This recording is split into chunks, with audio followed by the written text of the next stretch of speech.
ergan jalqabee dhiisuun dadhabee seenaa obboleettii keenya takka.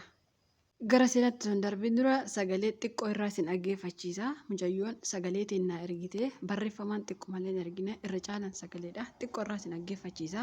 Viidiyoo kiyya namoonni osoo laayikii godhiin dhaggeeffattan dhugaa rabbi baay'een keessaa osoo laayikii godhiin dhaggeeffattu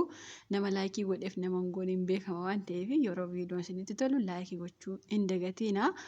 Dhugaa dubbachuuf daataa fayyadamee yuutuubii kana aga tokko irraa tattaafachuu jira. Gara fuulduraatti hin dhiisa jechuu jira maaliif viidiyoon hojjedhuu fi daataa ani kaffalu wal biranaaf badaa deemaa hin jiru. Akkam jirtu hordoftoota kiyyaa ani jalqabata rabbii isinillee baga jiraattan warri si jaaladha anillee hedduu isin jaaladha dhugaa rabbii kan arga imimmaan na qabaroo koomentii keessan argu anillee hedduu isin jaaladha dhugaa rabbii bakkuma jirtan rabbiin umurii keessan haa dheeressu baay'ee akkasiin jaaladha dhugaa rabbii hordoftoota kiyya baay'ee dhugaa rabbii akkasiin na jaalatta illee hin beeka anillee hedduu isin jaalla seenaa yoo isinitti tole laayikii gochuun dagatina.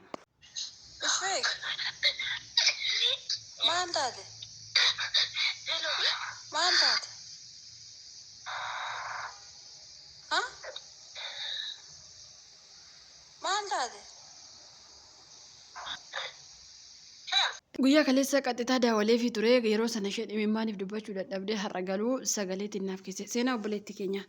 ani biyya arabaa argi dhufee reefu ji'a 7 yookaas baatii 7 reefu fixa akkuma dhufeen guyyaa tokko maadaamiin koo mana barumsaa deemtee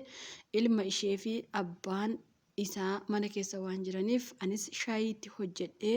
mana qulqulleessee deebi'ee haqee rafee innis deebisee ilmi ishee kootu shintibeetii miicii fooqirraa maal fuuta jechuun yeroo na waamu anis gadi bu'ee shintibeetis miicee waan hundumaa godhee yeroon achi keessaa bahu kootu shintibeetii bakka kan rajajiil yookaas ka'iiraa ka jedhamu achi akka miicuu yeroo natti himu anis deemee achi miica jedhe yeroon deemu innis achitti na qabuun afaan koo na ukkaamsee yeroo sanatti na gudeedee haa ta'u malee shintibeetii sana keessatti waan gochuu wallaaluun iyyuun boohuun namni naaf dirmatu tokkollee waan hin jirreef innis yoo haadha kootti himte lubbuu keessi baasa jechuun haa ta'u malee anis zim jedhee okfachuun guyyaa sanarraa kaasee sa'aatii barbaadee fi yeroo barbaade natti fayyadamuun anis guyyaa tokko erginni natti fayyadamuu jalqabee waan godhu dhabee yoon haadha kootti himattee si ajjeesa waan jedheef anis baay'ee isa sodaadhee haadha isaa waanan sodaadheef isas waan baay'ee sodaadheef sa'aatii inni barbaadee fi yeroo inni barbaadetti bakka inni jedhetti deemuu qofaa malee rakkoon tokko waan hin jirreef anis haa ta'u malee waan kun rakkoo akkanarraan geessisu yeroon afaan arabaa barachuu jalqabu yeroon isatti himu innis deebisee homaa rakkoo sirraan hin gahu jechuun yeroo isa natti himu anis haadha keetti yoo hime maan na goota yoon jedhu dhugumatti rabbiin na argu si ajjeese kukkutee qoshaashaa si darbaa waan kana haadha kootti yoo himte jechuun baay'ee na doorsisee anis waan godhu wallaalee osuman isa waliin jiraachaa jiru ani biyyaa dhufee naannoo baatii 7 yookaas ji'a 7 kan hin jalqabe hamma waggaa 1 fi ji'a 5 waliin turre guyyaa tokko osuma rafaa jiru miira an duran beekne natti dhagahamu dhukkubbii fi ol guuruu kan akka nyaata jibbuu shunkurtii nama jibbisiisu wanta hundumaa kan siruma argee hin beekne yeroo natti dhufu anis wanti kun maal yaa rabbi jechuun maadaamii kootti yeroo himu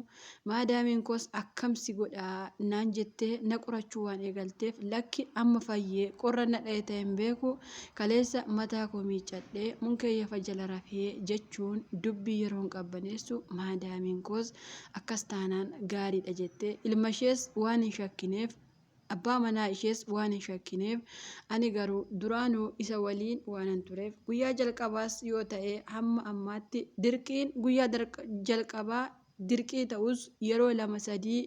badii akkan qabus yoo natti murteessitan ani homaa tokko jechuu waan hin dandeenyeef garuu akka isin irraa baratteef malee ani akkan lubbuu kiyya balleessu waan ifitti murteessee jiruuf Anis deebisee waan hundumaa waan godhu waan dhabeef maadaamii koos ergan mana kiimii didee ijoollee tokko yeroon gaafu mucayyoon hiriyaa koo akkas taatee akkas na godha jettee jedhee sobee yeroo namoota gaafu namoonnis eeyyeen isheen ulfaa wanta akkasii yeroo ishee irratti mul'atu ulfooftee jirti jechuun yeroo natti himan anis dhugaa dubbachuuf waan godhu wallaalee dhugumatti ani ulfaaree jechuun sobee hiriyoota koo nama biraa fakkeessee waan godhu wallaalee akkattiin ulfata'es yeroon baruu walii isaa wallaalu garaan koo guddachaa jabaachaa haala miira duraan garaatiin rafuu akka barbaade ta'uu ol bahuu gadi bu'uu innis na diduu akka barbaadettis rafuu dhiisuu wanti hundiyyuu na jibbisiisu yeroo jalqabu anis akka ulfaafta'e ofirratti baree halkanii guyyaa boohuu maraachuu maadaamii koo gara biyyaa nagashii ani hojjechuu hin barbaadu yeroon jedhu isheenis rakkoon kee maaliif gara biyyaa galtaa lakki hin galtuu jechuun yeroo natti himtu anis gurbaatti himee ani ulfa ta'ee jira akkam godhaa moo mana kiimii geessitee na ilaashiftaa yookaan haadha keetti sii himaa yeroon je'etti innis deemii abbaa feetetti himii garuu sobiiti haadha kootiin mana kiimii deemaa ilkaantu na dhukkuba jedhii yeroo hundaayyuu natu si geessa waan ta'eef achii booda isheen deemisiin jettii deemnee ilaashifna yeroo naan jedhu. Anis lafarra gangaladhee boohee maraadhee yaa maamaa kiyyaa ilkaan na dhukkubaa akkam ta'a har'a buluu hin danda'u yeroon jedhu isheenis maarree deemikaa mana kiimii inni si haa geessu yeroo jettu innis na geessee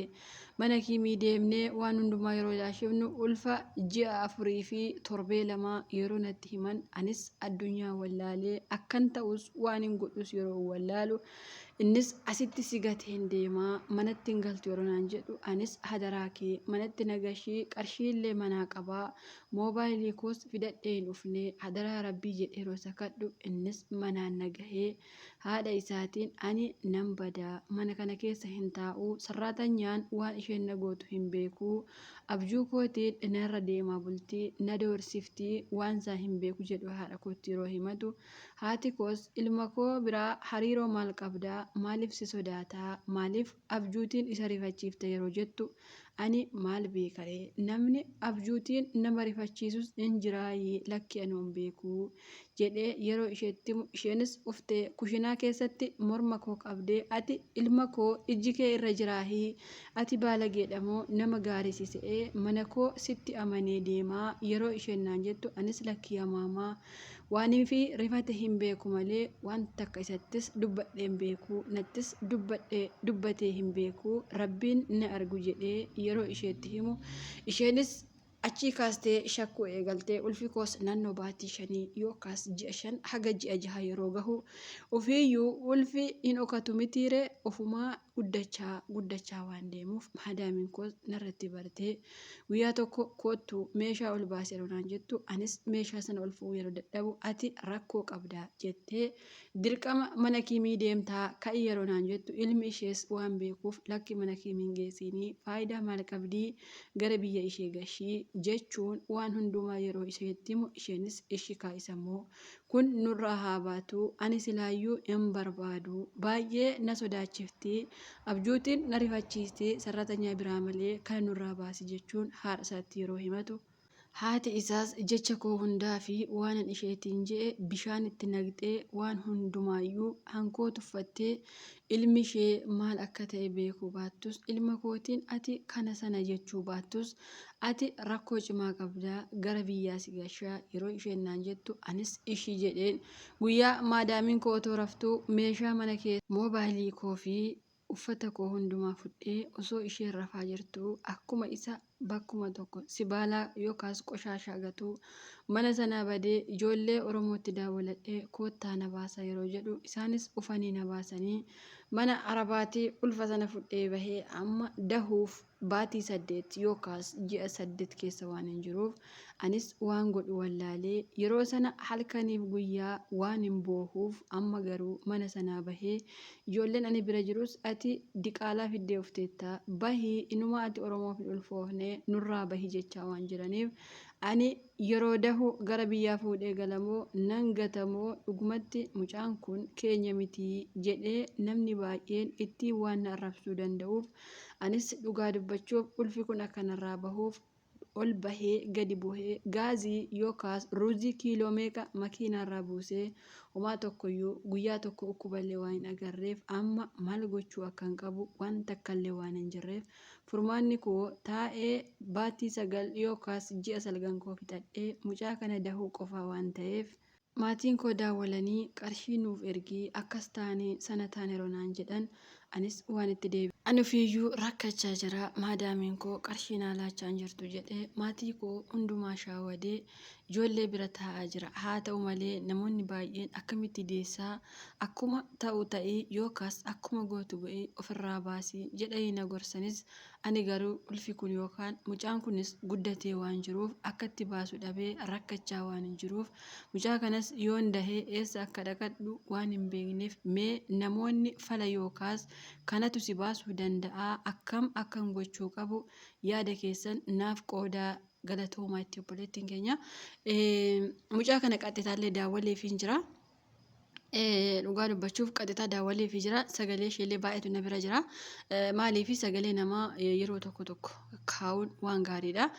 sababiin isaa rakkoo namarra ga'uun beekamu waan ta'eef ani yeroo baay'ee sagalee namaa badaa hin balleessu namoonni baay'een sagalee suuraa waa adda addaa of biraa balleessu ani garuu hin kaa'a sababiin isaa rakkoo waa tokkoof ta'uu danda'a waan ta'eef isheenis sagalee na ergitee ture anis immoo yeroo daawwaleef sagalee waraabeeru ni qaba jechuudha xiqqoo irraa yeroo isheen boossu dhaggeeffachiisullee baay'ee boossi guyyaa kaleessa yeroo daawwalee fi dhugaa dubbachuu fi maadaamiin isheellee yeroo dura osoo mirmaraa hin geessiin fa'aa dura na darbattee na rukuttee sana kana jettee jirti mucayyoon kaleessa yeroo isheen dhugaa dubbachuuf yoo oromummaa walitti qabaanne dhiigni oromoo lafeen oromoo siyaa qabattee kan wanti jettee sagalee natti ergite akka daawwaluuf jechuudha dhugaa dubbachuuf guyyaa kaleessa kaardiillee hin qabu ture mucayyoon hiyyaa koo tokko ni beektu guyyaa eeggaddaa biyya galte kaardii osoo isheen biyya hin galii na dabarsijee kaleessa lafa barii daawwalee fi ture isheen silkii koo keessa jira yoo biyya gale siimiin koo hin cufatayyuu naan jettee nan baqaa keessaa na dabarsi jedhee dhugaa dubbachuuf baay'ee takka gorsa namaa hin dhageessanii ani dhugaa rabbii baay'ee jechuun erga yuutuubii kana baneefaa haga qoonqoon kiyya na ukkubee tattarsa'ee baqa ijoollee baay'ee gorsa dhugaa dubbachuuf hin dhageessanii amma mucayyoon kun badiin ishee biradha jechuudha an dhugaa dubbachuuf ishee itti murteessa sababiinsaa guyyaa gaafa duraa dirqama yoo si qabatee guyyaa 2-3 hagana taa'uun maaliif barbaachise guyyaa tokko dirqama si qabachuu danda'a si gudeeyuu danda'a dubartii waan gootu hin qabdu guyyaa 2-3 yoo ati haadha kootti himte si rukuta si ajjeesa si kukkuta yoo siin jedhee zim jettee taa'uun qabdu habiibti maal eeggatta yoo fakkeenyaaf guyyaa tokko gudeedamte maal eeggatta maaf teessa maaltu sii dhufa haadha kee abbaa kee sii dhufa dirqama guyyaa tokko yoo gudeedamte guyyaa lammaffaa mana sanaa baduu qabda si galee mana sana hin taa'in baqa mana sanaa maal fuuta guyyaan tokko dirqama ishi guyyaa tokko dirqama siin jenne guyyaa tokko dirqama itti guyyaan sun dirqama ta'e illee guyyaa 2-3 teessee eeggachuu maaltu barbaachise maaliif teessa mana sana keessa maal eegda ka guyyaa gaafa jalqaba gudeedamte sitti badeetu inni iyyuu rakkoo haa ta'u iyyuu malee 2-3 eeggachuu maaliif barbaachise yoo ati haadha kootti himte si ajjeesa yoo namni tokko siin jedhee ati lubbuu kee sodaa teessee gudeedamta kuni dogoggora keenya jechuudha kan akkasii yoo jiraate dogoggora keenya maaliif guyyaa ati ulfoofte arabni ilma ofii waliin taati malee abadaan si waliin hin taatu si galee ijoollee baay'eetu waan kun irra gahee ofiiuma isaanii du'u amma fakkeenyaaf ijoollee keenya biyya arabaatti du'an kana intalli abaluu duute maal taatee akka isheen duute garuu hin beekamu duutee bichaa beekta malee maal taatee akka isheen duute maadaamiin maaliif akka isheen ajjeefte hin beekamu jechuudha warreen keessaafuu ijoollee mana dargaggeessaa ijoollee carraan isin gahe sirriitti of eeggadhaa rabbi isin haa eegurra caalaa ta'us immoo fuula keessan ittiin kennina an dhugaa dubbachuuf araboota kana maaliif jaaladha beektanii ijoollee isaanii waliin akka taphattu hin barbaadan akka biyya keenyaa miti ijoollee dhiiraa isaanii abbaa manaa isaanii waliin akka ati nyaara itti laattu hin barbaadan si hifatan si galee inumaa ilmi isaanii waa tokko sitti dubbate itti mattee mucaa isaanii yookaan hin arrabsanii yookaan siin gara biyyaa gashani si galee kanaafuu ergi wanti xumurame maadaamiin koo maannaan jetti yoo ulfa itti hime ergi uume maasaa itti himtu an dhugaa rabbii baay'ee takka garana nyaatti ijoolleen keenya dhugaa rabbii baay'ee takka garaa na nyaattani maaliif yoo akka carraa ta'e waan kun namarra gahee maaliif guyyaa lama sadii teessanii abar ani amma mucittii kana akka seenaa warra kaanii miti qaxxitaa daawwalee arge qaxxitaa daawwalee fi kaleessa dhugaa rabbii garuu baay'ee takka garaa na nyaatte dhugaa rabbii waan gochuu qabu sin qabu haga nama tokko haga rabbiin na laaffise sana kana hin jedhu gargaaree jira garuu dhugaa rabbii ijoollee keenya qeeshaaf eeggadha aramni yookaan sin ajjeefti yoo takkaa sin ajjeesu takkaa ammoo biyya sin gashu waan kana isin irratti agarte guyyaa waan kun dirqama isin irra gahe mana sana bahaa badaa bakka dhugaa rabbii ani maaltu yeroo tokko na boosisa beektani rakkoof jennee biyyaa baane rakkoo biraa keessa immoo galla isinii gala jechuun mucittii kana ani yeroo daawwaluuf illee baay'ee takka dhugaa rabbii mimaan kiyya qabachuu hin dandeenye maaliif ishee na waliin dubbachuu dadhabdee baay'ee takka hiphatti baay'ee takka boosii jechuudha ijoollee sanatti illee himee jira akka isaan haga rabbiin ishee eegutti isaan bira teessu garuu ijoollee keenya waan akkasirraa of eeggadha dursa waan kun waan gaarii namatti fakkaachuu danda'a dirqama yoo ta'e illee bahaa bakka mana sana bakka dirqama guyyaa tokko gudee damtanii badi bakka mana sana maal teessa bi'atti koo yoo ala baate poolisiin qabee biyya si gasha malee sin ajjeessu bara dhugaa rabbii biyyuma kee si gasha bakka waan takka waan si godhuun qabu ijoolleen keenya baay'een sodaa poolisii waan akkasii keessa hin taa'ina dhugaa rabbii annaa koomentii obboleetti keenya jajjabeessu yaada keessan qooduuf hin dagatina sababiinsa waan godhamu hin jiru ani haga nama tokko gorsee jira keessaanii isinis immoo waan isinitti dhufe gorsuu hin dagatina yaada keessan qoodaa fi dhugaa rabbiin kaleessa bakka baay'ee takka garaa na nyaatte ishee wajjii isheetti daawwalee baay'ee takka bu'aa oole maaliif baay'ee garaa si nyaatti garuu namni akkasii garaa nama nyaatu dhugaa rabbii gara laafetti waan hin ta'eef malee garaa nama nyaatu maaliif yeroo duraa dirqama ture lammaffaa bahuu qabda jechuudha.